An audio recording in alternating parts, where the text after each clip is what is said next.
Points हैं वहाँ पे लगातार पेट्रोलिंग की जा रही है। इसके अलावा हम लोग लगातार जो है विशेष अभियान चला रहे हैं। जो हमारे नॉन अवेलेबल वारंटीज़ हैं या केसेस में जो वांटेड लोग हैं उनकी गिरफ्तारी की जा रही है। उसमें काफ़ी हम लोगों को सफलता भी मिली है।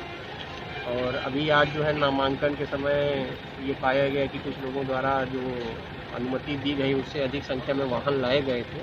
तो ऐसे लोगों को चिन्हित करके उनके विरुद्ध प्राथमिकी अंकित की जा रही है और 20 से अधिक वाहन भी जो है जब्त किए गए थे।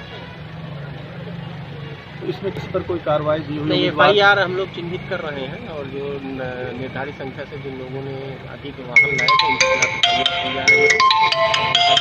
बताया गया कि 20 से अधिक वाहन भी जब्त किए गए हैं और उनके जो वाहन स्वामी हैं उनके विरुद्ध भी कार्रवाई की जाएगी। Thank you.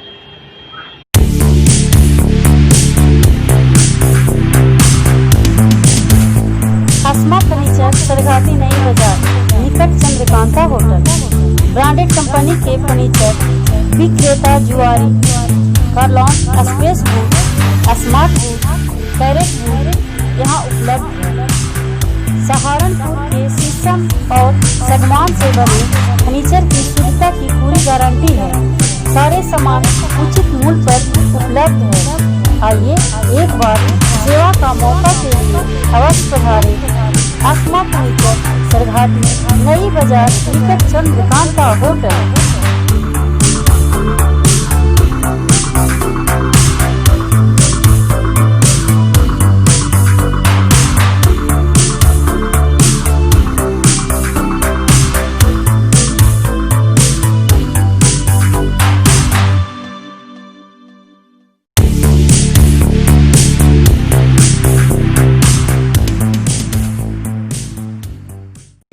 बताइए, आप आज सरघाटी विधानसभा में जीत के प्रति कितना आश्वस्त हैं?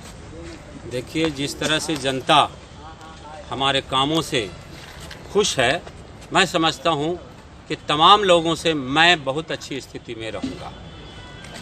और जीत और हार तो मतदाता जब बंद कर देता है अपनी पेटी में, और कोई दावा कोई नहीं कर सकता है, लेकिन मैंने जो काम किया है उसे मैं खुद आश्वस्त हूं कि हमें जैसे सरकार की जनता हमको बिना फीस के वकील बनाएगी। हम उनकी सेवा करेंगे, सरघाटी की खिदमत करने की। जी, क्या नाम हुआ आपका? परमिंदर कुमार। अच्छा, किस दल से आप नॉमिनेशन किए? सब लोग पार्टी। जी, कौन? इनके राष्ट्रीय अध्यक्ष हैं डॉक्टर अरुण कुमार। गया से नॉमिनेशन किया? गया शहर से विधानसभा से निर्वाचन किए। जी, गया विधानसभा में अभी तक क्या समस्या रही जो आपने नॉमिनेशन करने का सोचा? बहुत सारी समस्या है। मुख्य रूप से हमारे पार्टी का जो एजेंडा है, इंसान को मुख्य रूप से समस्या है रोटी, कपड़ा, मकान, शिक्षा और चिकित्सा एक समान। मेरे पार्टी का एजेंडा है जो हम उसको पूरा करने में सहायक होंगे। तो क्या अभी की शिक्षा व्यवस्था ठीक नहीं है? अभी न शिक्षा व्यवस्था ठीक है और न चिकित्सा व्यवस्था ठीक है। हमारी पार्टी की सरकार बनेगी तो चाहे वो कलुआ भांगी हो या राजा का बेटा हो, एक भांगी का बेटा हो, एक मेस्तर का बेटा हो, सबको शिक्षा एक समान और चिकित्सा एक समान दी जाएगी।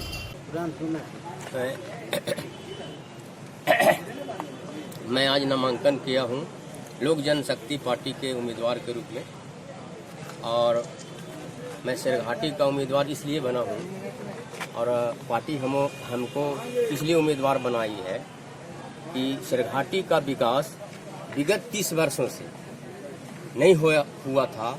इस चलते हमारी पार्टी हमको इस क्षेत्र के विकास के लिए उम्मीदवार बनाई। तो आप लगातार राजद में भी थे, 15 साल आपकी सरकार रही थी, तो आप किस तरह से देखते हैं? उसमें आप खुद भी नेता थे।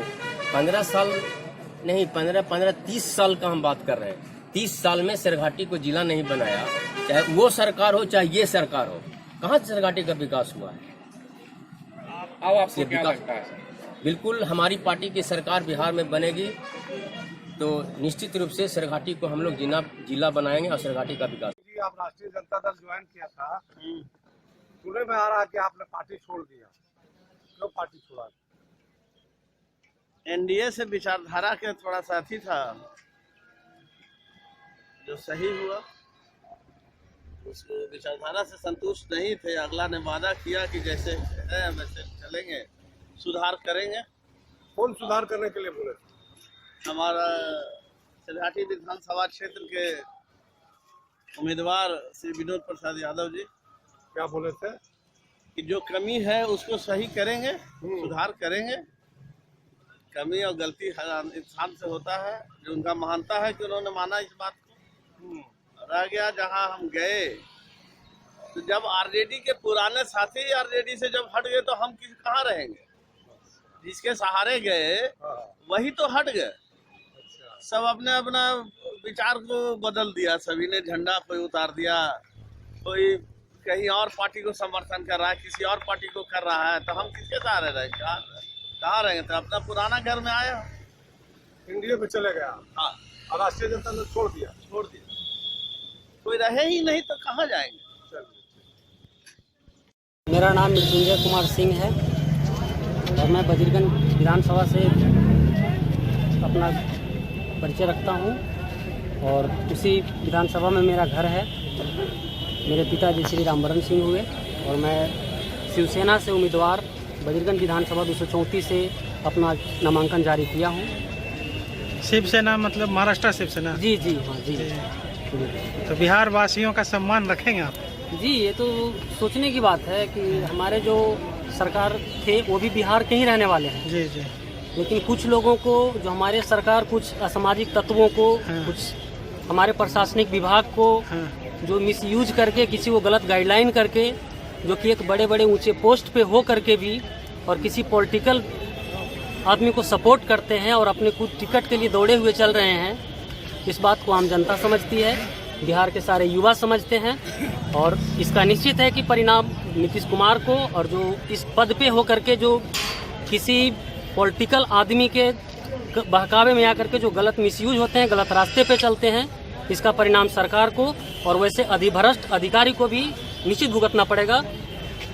मतलब शिवसेना को जितना बदनाम किया जा रहा है, शिवसेना गलत नहीं है। नहीं, तो जांच की विषय है, जांच की विषय है। सीबीआई अपनी काम कर रही है। सीबीआई ना कि वहाँ कोई डिफेंस लेकर गई हुई है। सीबीआई वहाँ पहुँची है। जो भी महाराष्ट्र की पुलिस है सीबीआई को सपोर्ट कर रही है। जब भी जरूरत के अनुसार महिला पुलिस दे रहा है, जो भी जेंट्स पुलिस, जो भी उसको जरूरत पड़ रहा है, सारे एक्ट्रेस जिसको भी बुलाया जा रहा है, सारे वहाँ पहुँच रहे हैं। बजीरगंज विधानसभा क्षेत्र में आपको कौन सी कमी महसूस हुई कि आपने चुनाव लड़ने का मन बनाया? वो तो एनडीए सरकार भी बता सकती है, या तो फिर जो प्रेजेंट में हमारे विधायक रहे वो भी बता सकते हैं। आप भी बताइए ना कि क्या लगा, लोगों को क्या तकलीफ हुई बजीरगंज में? तकलीफ आज तक मानपुर से लेकर के आप नवादा सुरक्षित नहीं जा सकते हैं। अभी भी नहीं जा सकते? अभी भी नहीं जा सकते हैं, इसलिए कि अगर कोई आदमी क्रॉस करता है तो आप जगजीवन कॉलेज से लेकर के मानपुर प्रखंड ब्लॉक तक जाते हैं तो कम से कम एक आदमी 20 ग्राम डस्ट का अपना स्मोक करता है। इतना डस्ट है। यही सिचुएशन सेम बजीरगंज प्रखंड को ले लीजिए कि जो बजीरगंज एंट्री करने से पहले इतनी जाम, कुछ दिन पहले वहाँ के युवाओं ने बीच सड़क पे धान रोपण किया था। मतलब पर्यावरण से असुरक्षित है। पर्यावरण के साथ साथ सड़क और पानी, नाली, एजुकेशन, स्वास्थ्य, कोई भी चीज परिपूर्ण व्यवस्था नहीं है। लाइन ऑर्डर की स्थिति क्या है? लाइन ऑर्डर कुछ भी नहीं है। उससे भी असुरक्षित हैं लोग? बिल्कुल बिल्कुल असुरक्षित हैं। आप जीत जाने के बाद ये सारी कमी को दूर करेंगे? इतना निश्चित मेरा प्रयास रहेगा कि हर एक पंचायत में स्वास्थ्य, शिक्षा और अनाथालय, जो कि कोई भी बुजुर्ग लोग घर से निकल जाते हैं उनके लिए 2 रोटी 2 वक्त का खाना वो व्यवस्था करवाना। एक बच्चा जो गरीब बच्चा पढ़ने में है और आर्थिक स्थिति से नहीं पढ़ रहा है, उसके लिए मेरा पूरा प्रयास रहेगा कि उस बच्चा को आगे बढ़ने के लिए उसके लिए अनुदान दिया जाए। जो भी आर्थिक स्थिति मदद होगा हम अपनी तरफ से करेंगे और हर एक युवा का मेरा कोशिश रहेगा कि युवा आगे बढ़े। आप गया शहर से कैंडिडेट बने हैं? जी, मैं राष्ट्रीय ओलमा काउंसिल से मैं कैंडिडेट हूँ। जी, क्या परिचय आपका?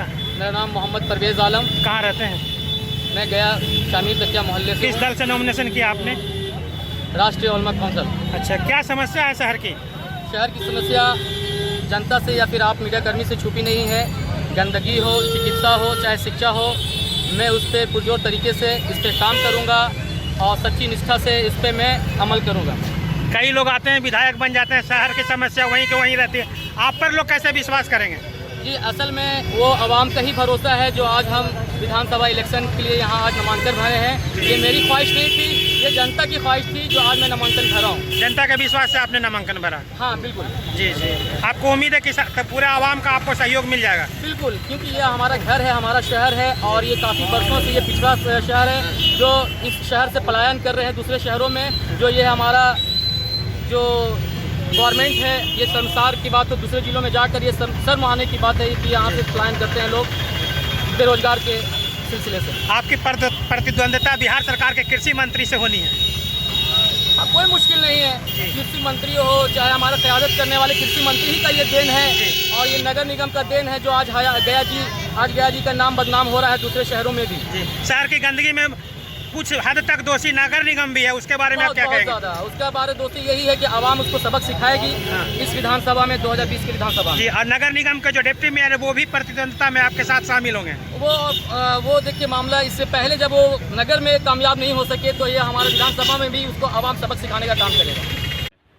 मैं 100% जीत के लेकर के आश्वस्त हूँ, इसलिए कि इमामगंज विधानसभा के तमाम जनता हमारे साथ हैं और मेरे भाई बहन जितना भी है, मैं वहाँ की बेटी हूँ, बहू हूँ, इसलिए सारी जनता मेरे साथ है और मैं पूरी 100% आश्वस्त हूँ कि मैं जीत रही हूँ। वहाँ पे क्या चुनौती आपको नहीं लग रही है? दो वहाँ पे दिग्गज नेता हैं। कोई फर्क नहीं पड़ता है, चुनौती बाहरी लोग हैं, चुनौती उन लोगों से क्या है, चाहे किसी पद पे हो, कोई चुनौती नहीं है। चुनौती हमारी जनता देंगी, वहाँ पे जितने हमारे विधानसभा के भाई बहन हमारे गार्जियन सारे लोग हैं, मैं उन लोगों पे विश्वास कर रही हूँ और सारे लोग मैं विश्वास करती हूँ कि मुझे अपना आशीर्वाद और स्नेह दे करके मुझे विधानसभा तक पहुँचाने का काम करेंगे। विकास का मुद्दा रहेगा? विकास का मुद्दा रहेगा जो मेरे क्षेत्र में जहाँ जहाँ कमियाँ हैं, रोड बनाना है, किसान को कहीं पे जो कठिनाई हो रही है किसान को समस्या को लेकर के, तो हर तरह के परेशानी को डेवलप करने के लिए मैं काम करूँगी। लेकिन मांझी जी ने कहा कि वो वहाँ पे काफ़ी अशांति थी और उनके आने के बाद शांति बहाल हुआ है क्षेत्र में, इस पर क्या कहेंगी आप? ऐसा कुछ नहीं, समय बताएगा, समय बताएगा, जनता जवाब देगी कि कितना शांति मेरे क्षेत्र में आकर के वो बाहरी लोग इस तरह के स्टेटमेंट दे रहे हैं, तो वो जनता जवाब देगी, मैं जवाब नहीं दूंगी। इसलिए मैं सारे जनता पे मैं स्वस्थ हूँ और सारे लोग मुझे आशीर्वाद दे रहे हैं और अपना स्नेह प्रेम दे रहे हैं कि शोभा जी आप आई हैं, तो कितना भी बड़े लोग हों चाहे किसी पद पर हों, मुझे उससे कोई ये नहीं है। इसलिए आप जीत रही हैं चुनाव और आशीर्वाद देंगे। आप घर की बेटी हैं, घर की बेटी घर की लक्ष्मी होती हैं। बाहरी लोग आज आए हैं और कल चले जाएंगे, जब वो पद पर आएंगे तो वो कल चले जाएंगे, उनको यहाँ से कोई स्नेह और कोई प्रेम नहीं है। एक बार आप चेयरमैन भी रह चुकी हैं? जी, मैं यहाँ से चेयरमैन रह चुकी हूँ। कैसा आपने वहाँ पे सेवा दिया? बहुत अच्छा मैं सेवा दी हूँ। ये हमारे इमामगंज विधानसभा की जनता बताएंगे, पूरा गया जिला की जनता मेरे बारे में बताएंगे। विधानसभा क्षेत्र में आपका ससुर जी भी पूर्व विधायक रह चुके हैं, क्या विकास का काम किया? ससुर जी भी विधायक रह चुके हैं, उस समय बहुत कम, जितना फंडिंग आता था, जितना काम होता था, उसमें बढ़ चढ़ के बहुत काम किए हैं उन्होंने। जी, अपना परिचय दे दीजिए। मैं कुमारी शोभा। इसी तरह खबरों में अपडेट रहने के लिए हमारे YouTube चैनल सुशासन का सर्च को लाइक और सब्सक्राइब करें और अपडेट पाने के लिए बेल बटन जरूर दबाएं।